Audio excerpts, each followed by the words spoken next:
What's good, YouTube? It's Aquarius Leviathan Prophecy, and I was watching First Take, I believe Thursday, and Tracy Morgan. Oh God, oh Lord, that dude is funny as hell. But anyways, they was talking about why Jordan stopped or why or no, they was talking about why the Knicks didn't win the championship in Jordan's tender, when he left to go play baseball.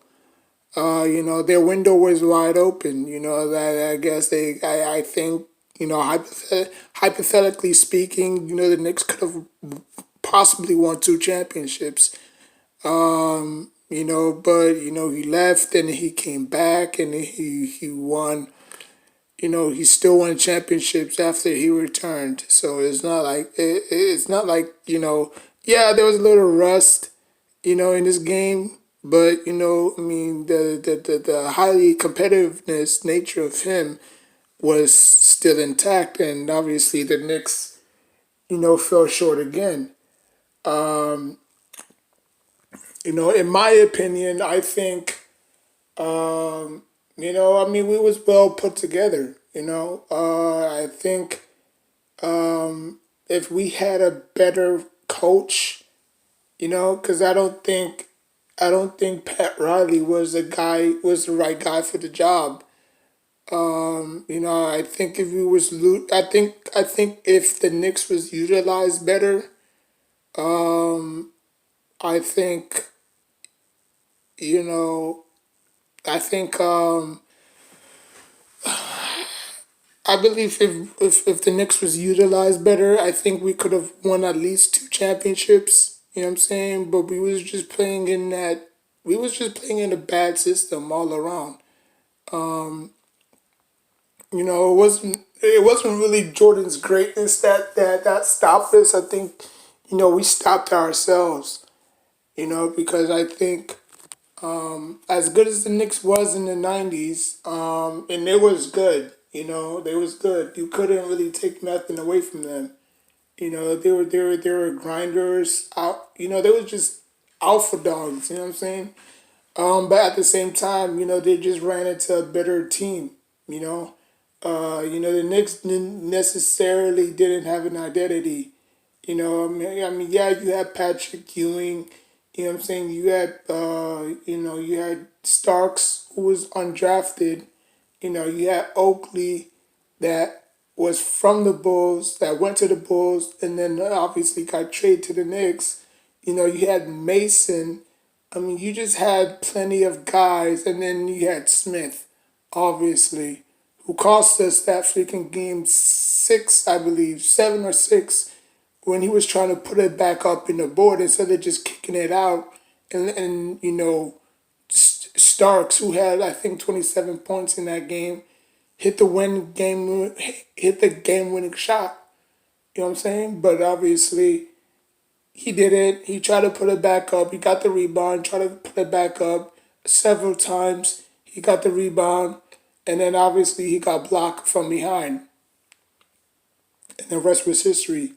So my question is, did the Bulls stop the Knicks from getting a championship?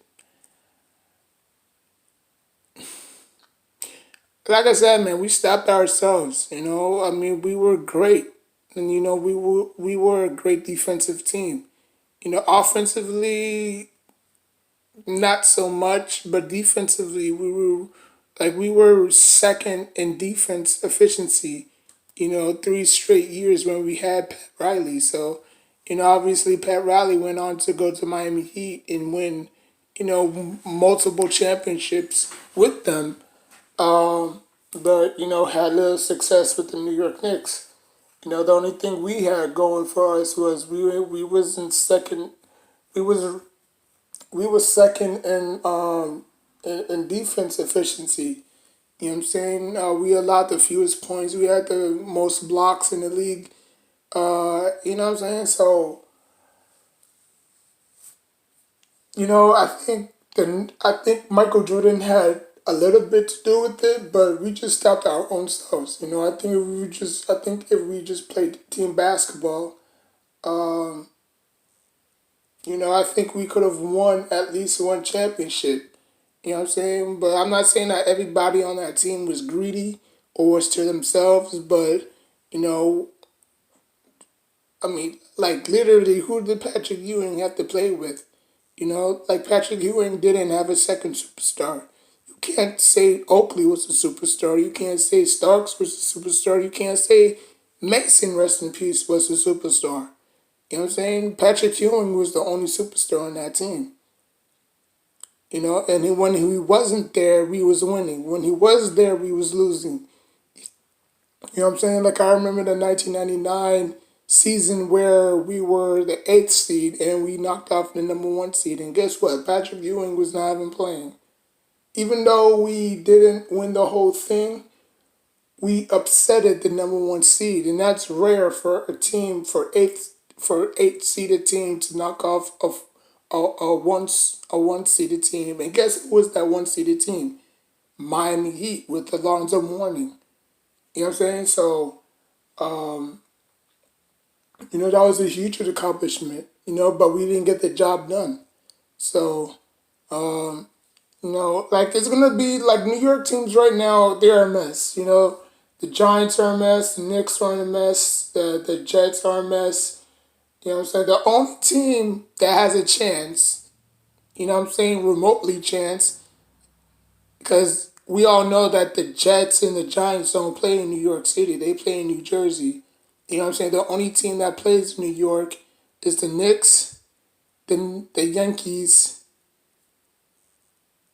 and the Bills. That's it. Giants, Jets, they play in New Jersey. Because obviously New Jersey and New York are two totally different areas. So, but anyways, yeah. So I mean, we did what we could. I mean, we had fun. We set records. We broke records. We faced great teams. You know what I'm saying? I mean, Patrick Ewing is still beloved to this day, even though he didn't win a ring. And he's not the only cat that didn't win a ring. Who didn't win a ring? Charles Barkley never won a ring. Allen Iverson never won a ring. Reggie Miller never won a ring. You know what I'm saying? Steve Nash never won a ring. You know what I'm saying? Great team, great players never won a ring. Tracy McGrady never won a ring. Vince Carter never won a ring.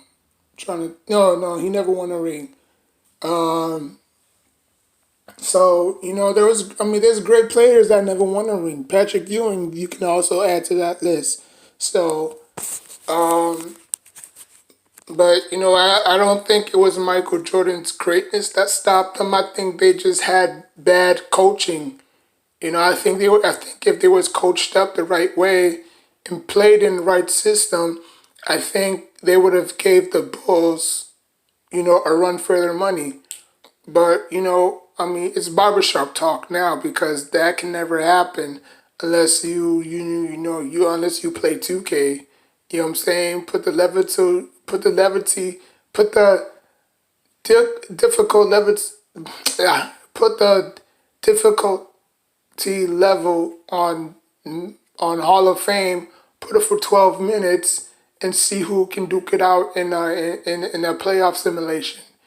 You know what I'm saying? So, but other than that, it's just barbershop talk. And, I mean, as a Knicks fan, yes, I'm still a Knicks fan. Why?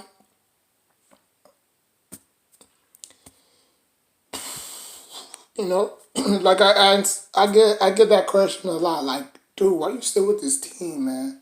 Like, even my friends be wild and like, dude, you still with the damn Knicks? Knicks are trash, man. The Knicks are never gonna win anything. You'll be you'll be long dead before the Knicks win anything. You know what I'm saying? Like that's like it's so bad that the Cowboys have a chance of winning a championship. It's not like they have zero championships. Y'all acting like the Cowboys didn't win, never won a ring. they have been in multiple championships. They just haven't been back to the Super Bowl. The last time the Cowboys, I know I'm switching the subject, but I'm just making a point. The last time the Cowboys won a championship was around the 90s. Okay, since then, since 2000, they have never been back to the Super Bowl. 2001, 2002, 2003, 2004, 2005, 2006, 2007, 2008, 2009, 2010, 2013, 14, 15, 16, 17, 18, 19, 20. Do the math. Okay? They have not been back to the Super Bowl since the 90s. Okay? So we have hope. Okay? But again, like it wouldn't hurt if the Cowboys did win the championship. It wouldn't hurt. Just like how it wouldn't hurt the Knicks winning a championship. The East is wide open now. You know, LeBron James is going to finish his career with the Lakers. Okay, because as soon as he ends his 4 year deal, he's going to be around in his 30s. I mean, in his 40s. And then obviously he's going to announce his retirement, and then the league will still be okay. You know what I'm saying? We still got Kevin, we still got, Kyrie, we still got Melo, we still got Dime, we still got Luca and Trey and RJ and Zion. So the league is fine. You know, if LeBron James would have retired today, the league would still be fine. You know, NFL not so much. You know, you got a quarterback, you got players drafting quarterbacks early while they still have their player, while they still have their current quarterback still playing.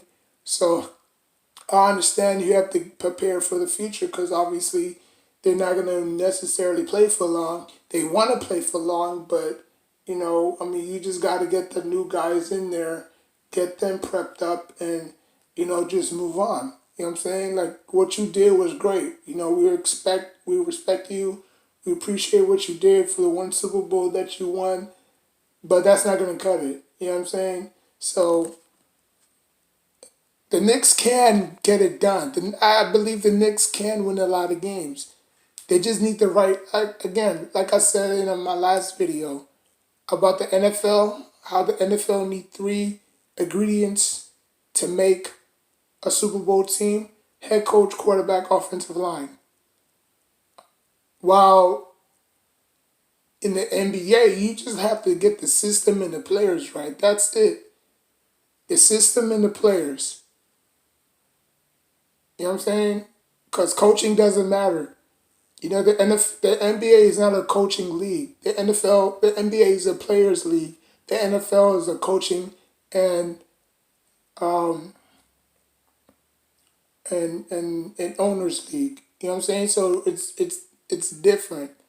Like I said, in the NBA, all you need is the right system and the right players. Okay, that's all you need. That's the only two things you need: system and players. That's it. If you could get the system right and the players right, you could win multiple championships. Example: the '90s Bulls. The '90s Bulls played in what? The triangle. The triangle was a system where, Michael Jordan necessarily didn't have the ball in his hands a lot. You know what I'm saying? Harper did. He was most dominant when he didn't have the ball in his hands. A lot of people try to emulate that system, but only few succeeded with that. You know what I'm saying? But the Melo, like, when Melo was with the Knicks, they tried to implement that system. It didn't work. Why? Because Melo is not that type of guy. Melo is more of a pure shooter. He's more of an ISO shooter. You know what I'm saying? So when the Knicks put that when the Knicks implemented that system, it hurt Carmelo Anthony because Carmelo Anthony wasn't used to playing that way. But you know why it worked in Miami? Because Chalmers and Bosh and Wade and Dwayne and Wade and John and James, they all played off the ball. They was willing to play with each other. So when Stoudemire came back with the Knicks, they was doing the exact same thing.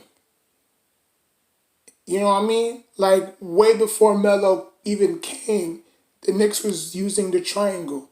But a lot of people didn't really peep that out because, Stoudemire was our leading scorer. You know what I'm saying? Plus you had Tony Douglas and you had Landry Fields.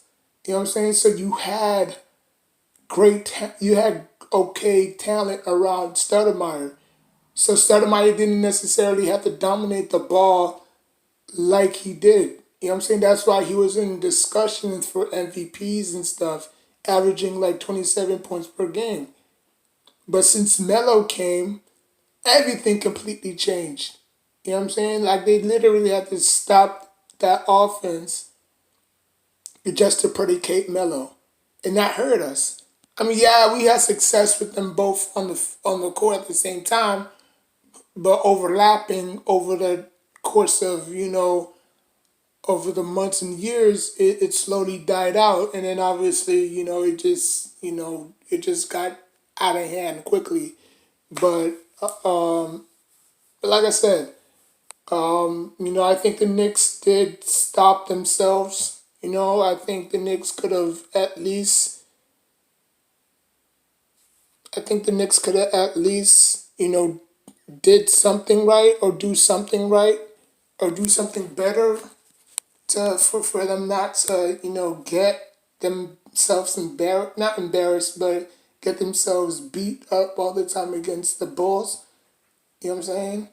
Like, it, it comes down to coaching. I think the Knicks was poorly coached. I think Pat Riley was the worst guy for the job, giving him 5 years, expecting him to, put this team together. I believe if it was somebody else, they would have exercised their full potential. But since it was Pat Riley was just in it for the money. You know, I mean, you could tell right off the bat he was in there for the money. Like he was a terrible head coach. You know what I'm saying? But he's a great businessman, though.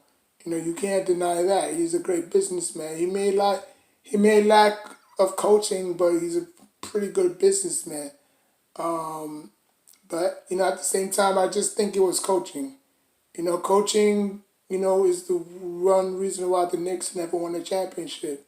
You know, and like I said, they was great defensively. One of the best defensive team that I've ever saw.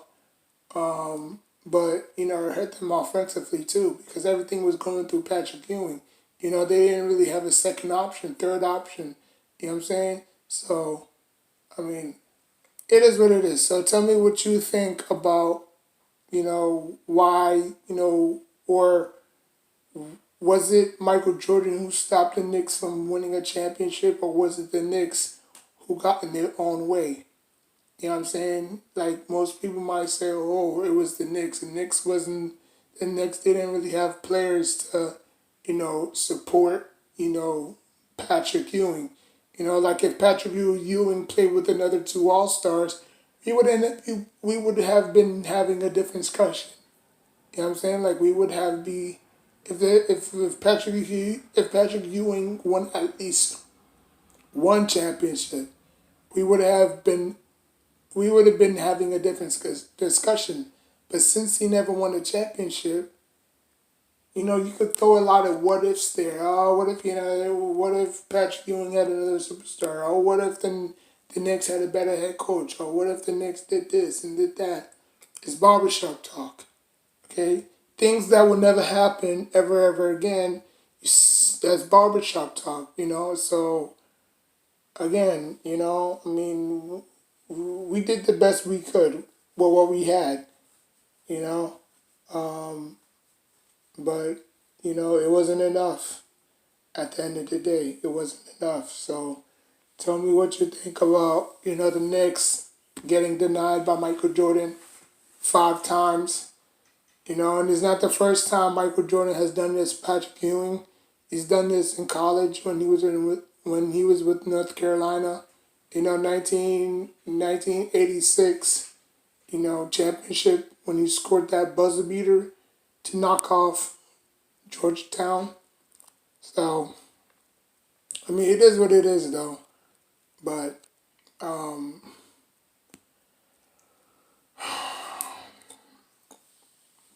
mean, it sucks because I really want my Knicks to do good. Like I'm now just starting to like the Giants.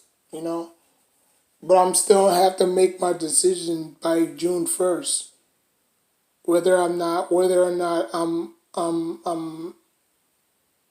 watching basketball again. Well, I mean watching football again, or even be interested in watching football again. So I have 1 month. I have 1 more month to go. So I'm still just pacing back and forth because I'm still not sold on this Giants team. Obviously the NFL draft is finished. That crap went by so fast. Compared to last year, that drink went by so slow. But since because of the quarantine, now I guess they just whip. I guess they just did it in a two way um, two-way event because I thought it was gonna be Thursday, Friday, Saturday, and Sunday. But I guess it was Thursday, Friday, Saturday. So I guess it was a 3-day event. So but it is what it is. But like, share, comment, subscribe. Till next time, take care of yourself and each other.